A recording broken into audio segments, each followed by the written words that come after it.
kinds of foul things would you be willing to endure in your work?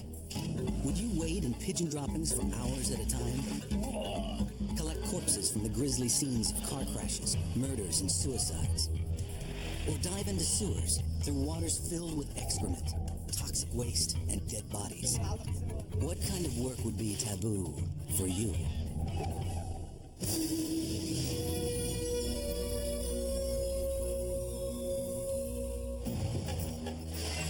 Work is often hard, but there are some jobs that require a special kind of endurance. The ability to tolerate things so disgusting, so rank, so gross, that most people would do almost anything to avoid them.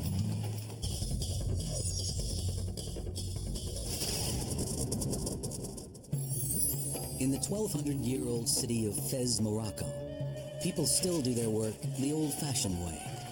And sometimes that means getting much more than just their hands dirty.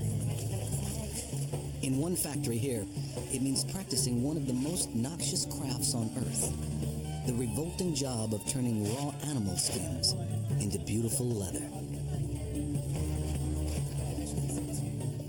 It is not a job for the squeamish. This tannery is infamous as the foulest smelling place in all of Fez. And it reeks of much more than the scent of animal hides that arrive daily. Its stench emanates from an abundant supply of another fetid but natural ingredient: pigeon droppings. Visitors to the tannery don't just notice the odor. Right, it smells quite strong. They're staggered by it.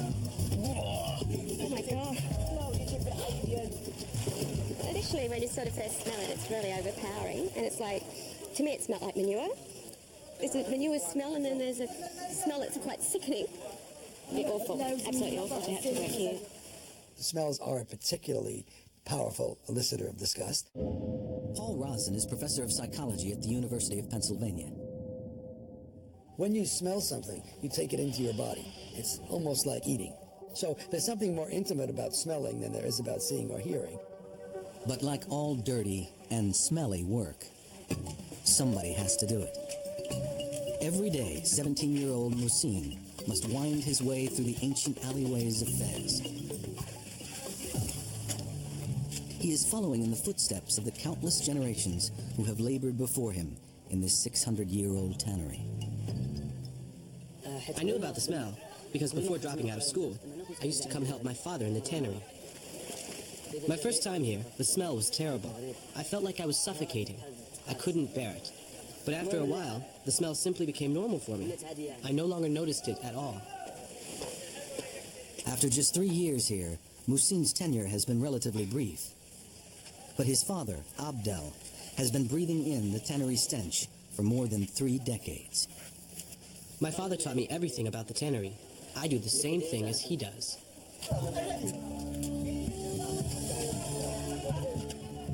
Each delivery of skins fresh from the slaughter means the start of a stinking, wet, filthy process. It's part of Musin's job to unload the hides and wash them, which can be a stomach-turning chore in itself. Musin's father, Abdel, knows this job is not his son's first choice. Many of Morocco's young people turn up their noses at the thought of working in the smelly tannery. Many days he doesn't even want to come here to work, but he has to because he has no alternative. If he had the option to do something else, then he would do something else. I do this job to make a living because I need to make money in order to survive. But if I could find another job, I wouldn't stay in this job for even a minute. One of the wonderful things about modern society and about the West is that we can, at least in theory, do almost whatever we want to do. Gerald Urchak is professor of anthropology at Skidmore College. But in societies such as the one we're looking at here, you have people that are essentially locked in to a particular occupation. On the one hand, at least they have an occupation, but on the other hand, it's an occupation that many of them would probably like not to have. Of all the foul tasks Musin must do, few are worse than washing the animal skins.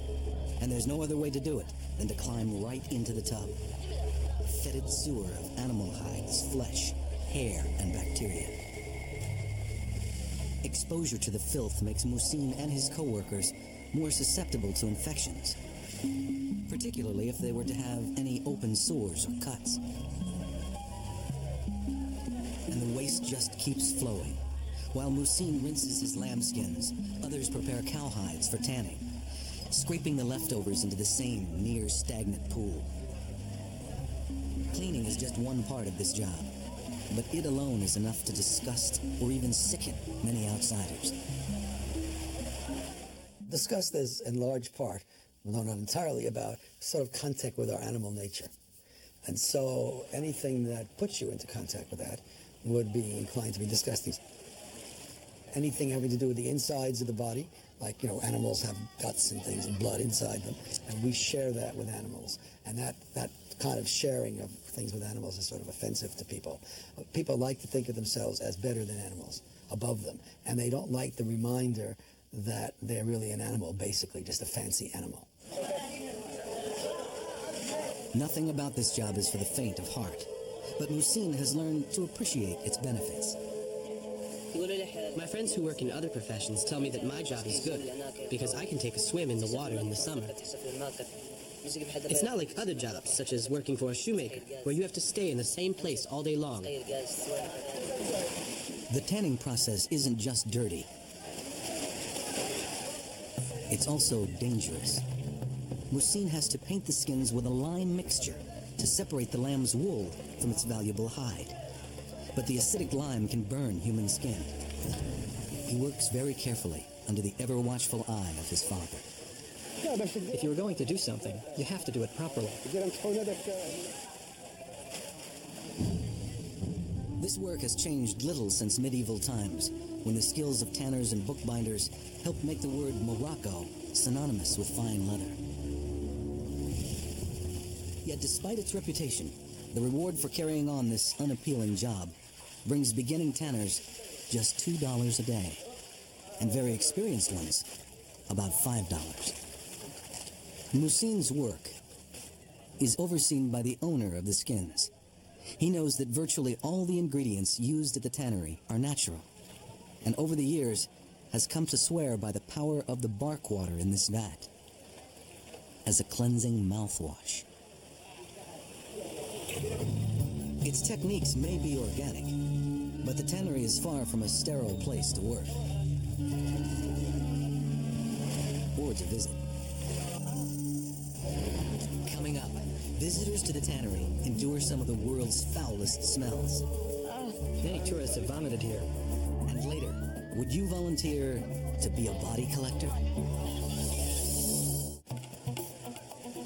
As odd as it may seem, tourists to Fez often choose to explore the tannery, despite warnings about its stench. Some things rotten in Denmark. Oh my God. Lorraine is a nurse from Australia, visiting Morocco as part of a tour group.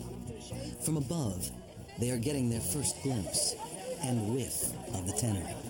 Wow. Ooh. It's obviously blood and flesh curing, and it's got a definite smell of a killing field.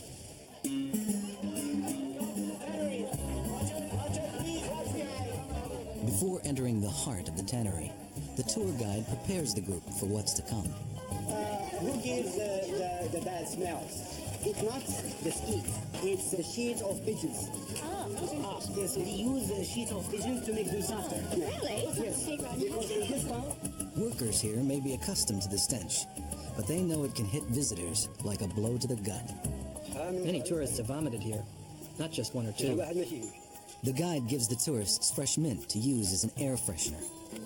we put the mint inside the nose. Put this in your nose and you feel nothing, no pain. Oh, charming. But the effects of the mint are limited. Oh, no, I don't want to go in here. Oh, my God. Oh. That's an experience. I can smell dirt, manure, urine. It's like skins laying everywhere, fur and horns. It smells sketchy to me again. Much of that odor comes from the factory's potent and pungent secret ingredient, pigeon droppings. Often it's up to Mosine and his father to find their smelly prize. And sometimes that can take quite a hunt.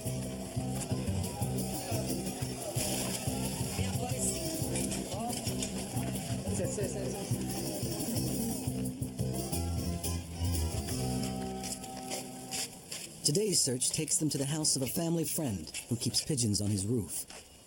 The birds are well trained. They know where to do their business.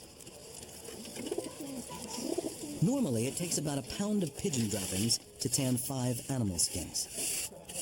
The pickings here are slim, but Mosine and his father will add the fresh droppings to the supply they already have.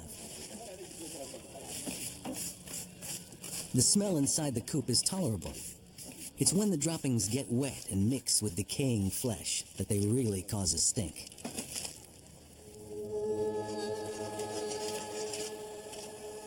With plenty of pigeon droppings, Mosine can now complete the one job at the tannery that's by far the dirtiest and the smelliest: wading into a vat of excrement. The stench is overpowering, but Mosine must keep his head and be sure to add just the right amount of water to the pigeon droppings. The perfect mix will help make the skins supple, but not too soft. The pigeon droppings have a burning quality, so when you put it on the skin, it bites into it and softens it. And then the skin becomes like a piece of cloth. But to transform these raw hides into leather cloth requires Mosine to get down and dirty. Shoeless, he can use his toes and heels to knead the skins over and over. For almost 3 hours, he tromps around the vat. Even apart from the smell, it's a difficult chore, requiring strength and endurance. Finally, the skins are soft enough to please the expert, his father, Abdel. This is a very good job. It's a good job, isn't it? Just look at what we produce. It's beautiful. My son made this. It's a product to be proud of, and few who end up wearing this leather on their feet will ever know that it was crafted in one of the foulest smelling places on Earth. Often, people find jobs undesirable because they involve contact with something taboo. And there are few things more taboo than the dead. Dead bodies are a major category of disgust elicitors, cross-culturally, touching them, being near them, smelling them. Death is right at the center of what disgust is about. But there are people who seek out the dead, who confront death at its most grisly, and who do it for free. Would you want to do this in your spare time?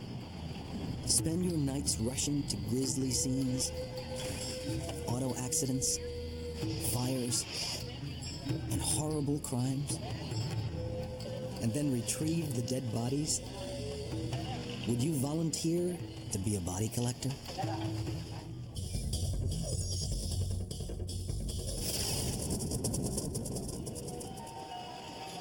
It's 10 p.m.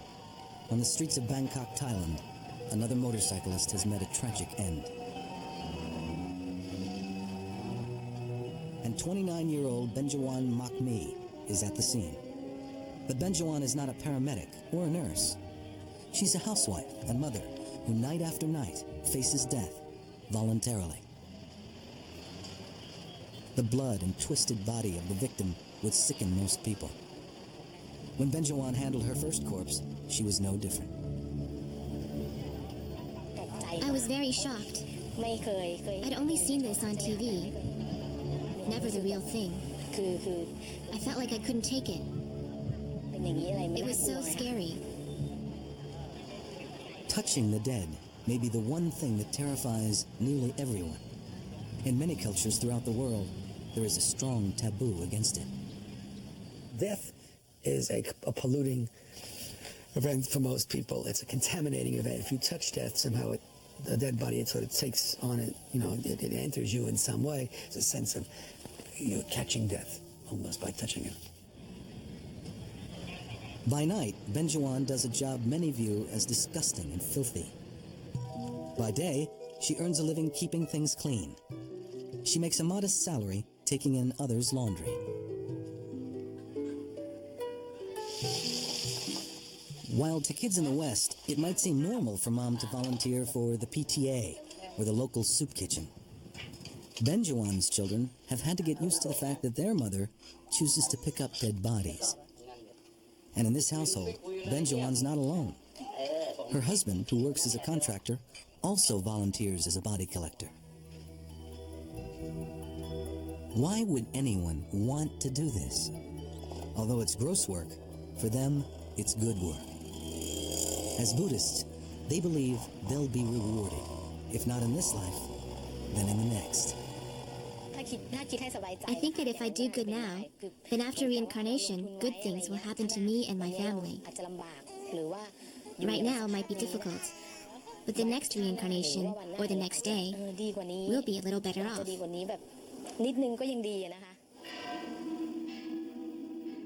In Bangkok, of course, the people are Theravada Buddhist, and they believe very deeply in reincarnation.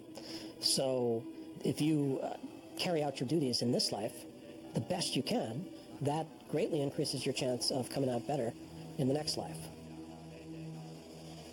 Benjuan volunteers for the Ram Katanyu Foundation. This Buddhist charity has trained over 4,000 volunteers to do everything from fight fires to collect and bury bodies. In Thailand, every year, 12,000 people die in auto accidents, many of them in Bangkok. Another 10,000 are murdered or commit suicide. Stretched woefully thin, Bangkok's emergency services could never handle the tide of death without help from the volunteer teams of body collectors. A single charity can collect over 400 cadavers in a month. The volunteers believe they'll get spiritual credit or merits that will benefit them in this life and when their spirit is reincarnated after death. The nastier the work, the more merits you earn. This notion of doing good in this life to gain spiritual merit in the next is not unique to Buddhism. There have been religious orders throughout Western history that were devoted to caring for lepers, for doing the most difficult kinds of activities. In the Christian tradition, people see it as very much guaranteeing a place in heaven and something that we admire. These spiritual rewards may explain why people from all walks of life volunteer to collect bodies. Everyone asks why. When I'm an actor and am popular and have money, do I want to do this? Saran Bangi Khan, known to his friends as Wave, is a popular soap opera star. By day, Wave is a busy professional with constant demands on his time and talent. By night, he's a volunteer body collector. I choose to do this job because I get to work with corpses and dead people. It's something that most people are afraid of. They detest it because of the smell or the state of the body. But we're willing to do this type of work. Wave is so enthusiastic about collecting bodies, he's bought his own truck and gear. So when an emergency happens, he and his team can immediately spring into action. Some people ask, can I do it? Do I dare do it? Aren't you scared?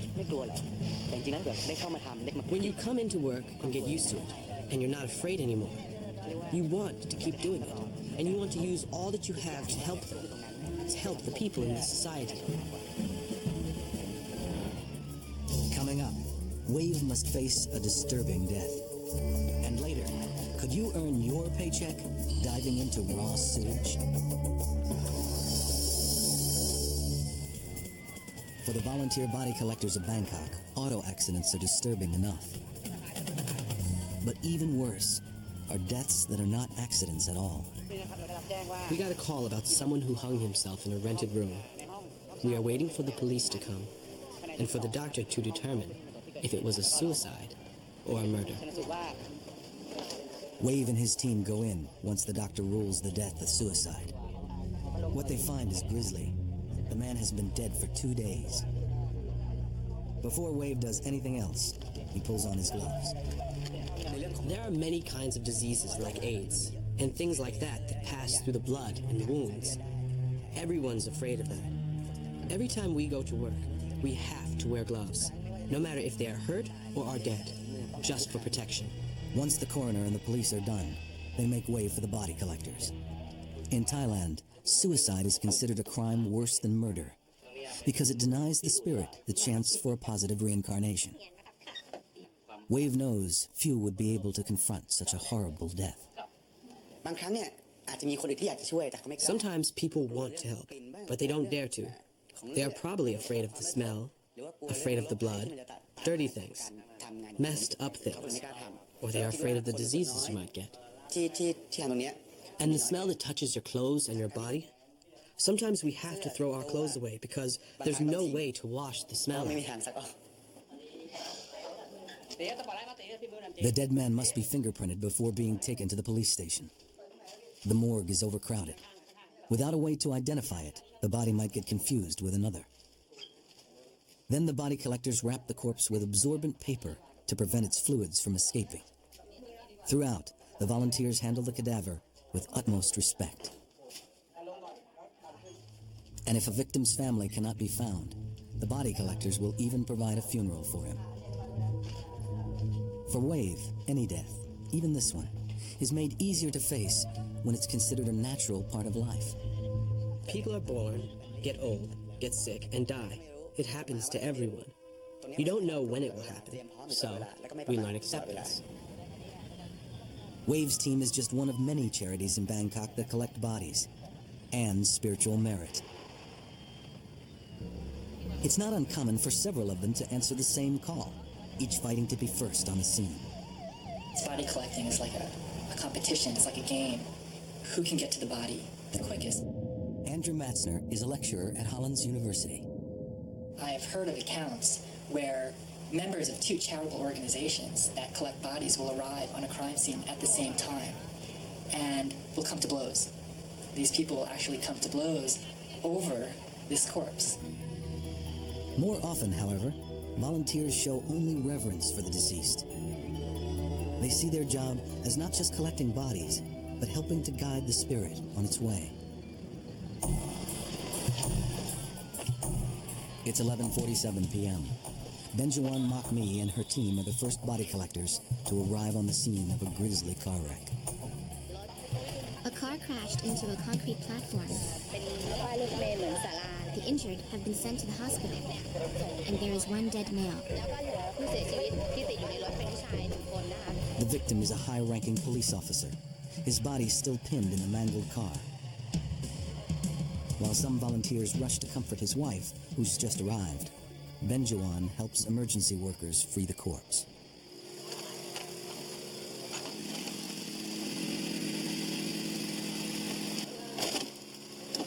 To help the man's spirit continue its journey to the next life, Benjuan will make sure his body is handled as gently as possible.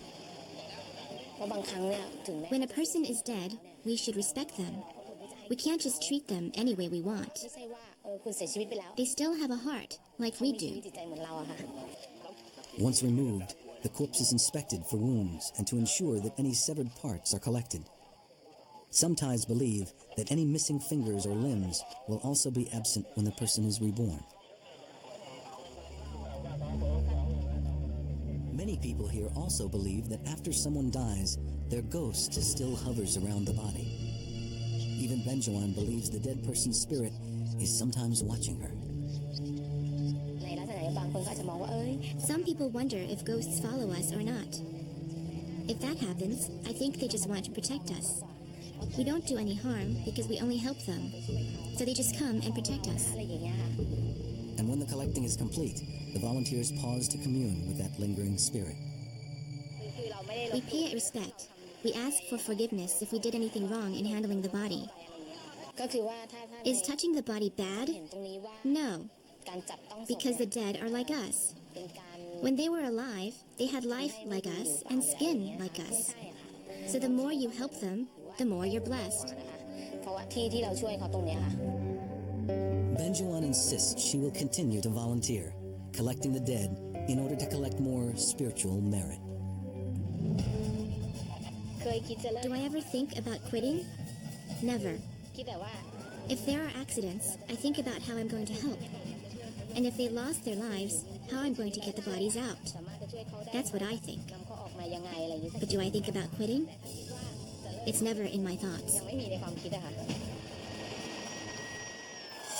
Touching the dead may be taboo, but when it comes to sheer disgust, there are few things more likely to turn a person's stomach than coming in contact with excrement.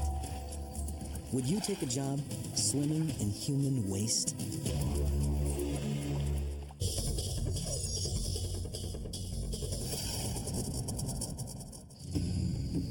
It's the bowels of one of the world's largest and most polluted cities, where disease runs rampant and the stench is sickening. Human excrement, toxic waste, rotting cadavers, all flowing right beneath the sidewalk. To most, the thought of working in a sewer, any sewer, would be revolting. That stuff grosses me out. I would find it highly gross. If anything is a universal disgust, that's feces. And the sewers of Mexico City are as disgusting as any on Earth. But this man, Carlos Barrios, has just given up a comfortable desk job for the opportunity to swim in them. It's not for normal people to do this job. It's 3 o'clock in the afternoon, and Carlos is pulling a dead dog out of the sewer. He's making sure that the wastewater of Mexico City, known as the monster, stays where it belongs. It's like a big monster who show you their teeth and trying to bite you. Would you submerge yourself in raw sewage to make a living? Or retrieve dead bodies from drain pipes for a paycheck? Would you work here? Located in a massive basin, Mexico City is a crowded industrial colossus. Its sewer lines stretch for thousands of miles, some following channels dug by the Aztecs. They snake through ground that is notoriously unstable, sinking every year in a region known for its earthquakes. The sewers are severely overtaxed. Not only must they accommodate runoff from the mountains, but also the waste from the toilets and sinks of 19 million people. The slightest blockage can send sewage flowing into the streets and subways, or worse, into the homes of thousands. We pull up all the things you can imagine. You can see chairs, cars, all kind of waste. Anything you like is in the drains. 8 months ago, at age 45, Carlos decided to leave his job as an accountant to join the team that keeps these sewers flowing.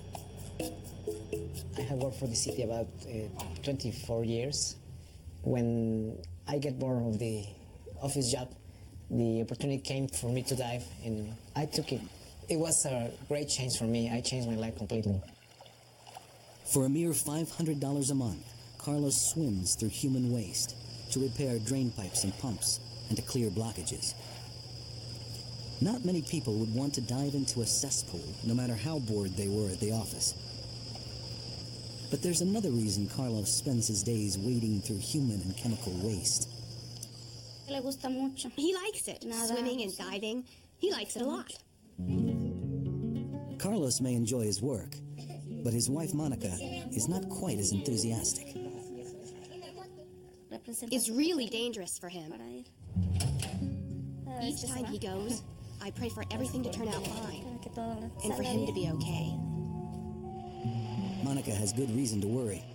When Carlos took this job, he was well aware of the dangers. 8 years ago, an experienced diver was sent into the septic waste on what should have been a routine mission. Jose Luis Silva's job that day was to dislodge a tire that was stuck in a floodgate. It was a task he had done countless times before. To reach the tire, he unhooked his umbilical cord, his only lifeline to the surface. When he finally pried the tire loose, the sudden release of water pressure sucked him into the opening. His skull slammed against the wall, killing him instantly. Chief Julio Cu, Carlos's boss, was part of the team that pulled Luis's body from the wastewaters. The death of my partner, Luis Silva, was an accident to which all of us are exposed. Julio has spent almost half his life in the sewers. He knows all too well the perils of his profession. Even today, I dive with fear, because I know the dangers, but it helps me to be more meticulous. We always check everything. The sewer divers train constantly. They know that in this line of work, preparation can make the difference between life and death. Particularly because most of the time, they are working blind. With chunks of sewage and black sediment floating around their faces, they cannot see. You don't see anything in the wastewaters. You have to work blinded, completely blinded. Carlos won't have the luxury of the clear water in this training tank when he's in the waste. Since he won't be able to see, he has to memorize the design of valves, motors, and tools so he can fix everything by touch. There are many dangers because you only can feel, you only can touch. Above ground, Julio tests Carlos's ability to manipulate equipment without the sense of sight, just as he must do in the sewers. Touching. What are you touching? Tell me how big it is. 1 meter? Correct. Take 2 steps to the front and turn to your right. What is that? I want you to tie it with the cable you have around your waist. Be calm.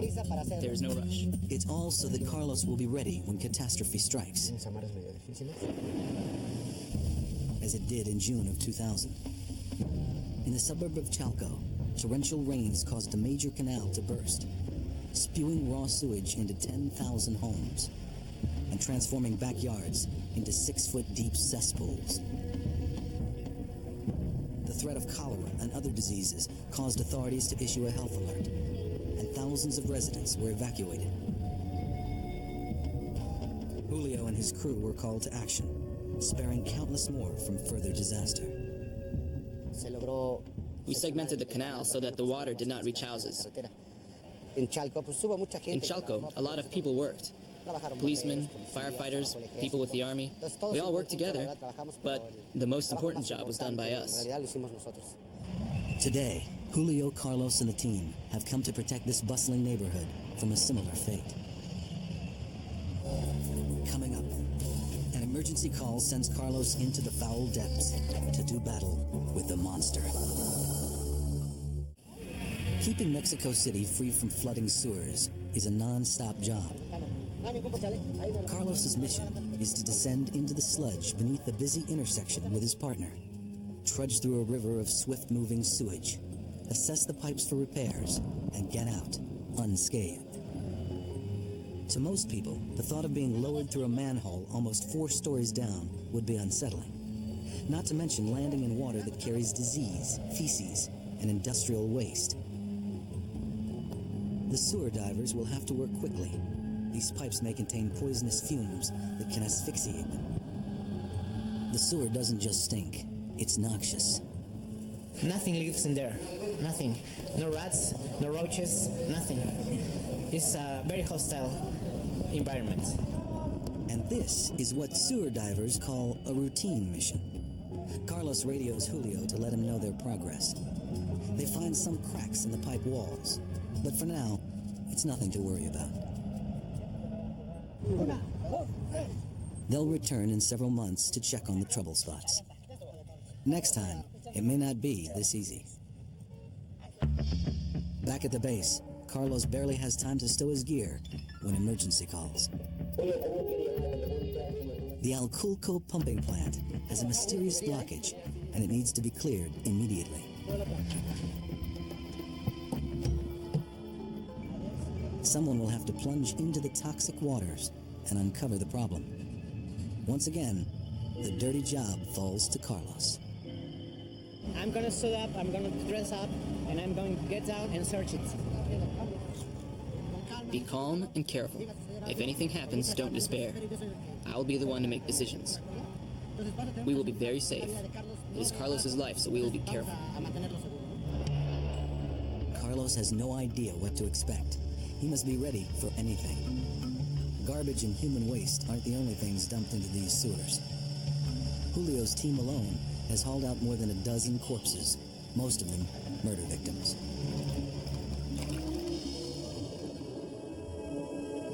The waste is thick, but by the team's standards, clearer than normal. Still, Carlos has virtually zero visibility. He treads carefully. Alone, in this dark, claustrophobic environment, he must remain calm and focused.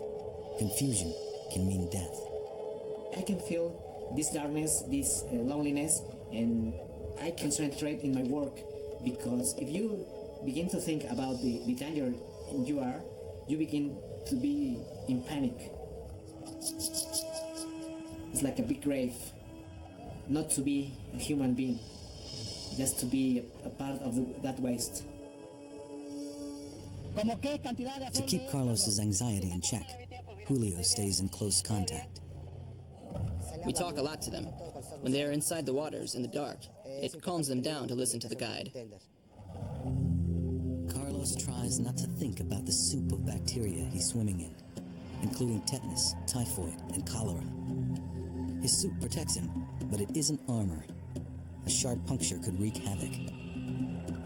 If the suit is cut and you cut our skin also, you have to get to the hospital because of the environment. It's very contaminated. After a half-hour search, Carlos locates the obstruction. There's a metallic object. I'm going to touch it to see what it is. Roger. Roger. It has holes in it. Roger. Roger. Tie it up and tell me about it when you get back.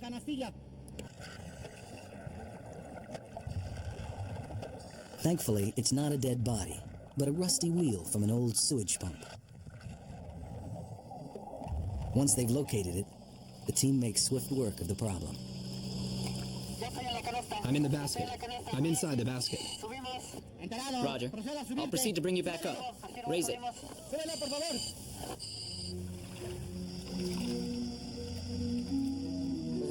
It's a beautiful job that many do not acknowledge. Even though it is ugly, it is special. It's been a successful mission for Carlos. But before he can undress, he must be washed and scrubbed down with a disinfectant. Then, Julio follows up with his charge. When you couldn't see anything, how did you feel? With the instructions, I was calm. There weren't any problems down there. Good job. I'm glad it came out well. In his new job, Carlos has found a renewed sense of purpose. I feel like I'll be someone who makes people live better.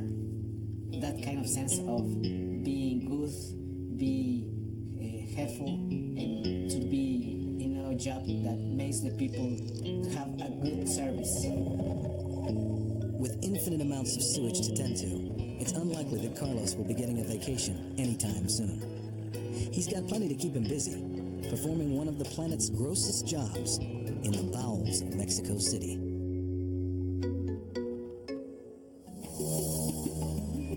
People performing gross jobs take pride in what they do. Whether they're carrying on an age-old family tradition, confronting death in this life to earn merit in the next, or performing a service they know is vitally important. But for many others, no matter what the reward, such jobs will always remain taboo.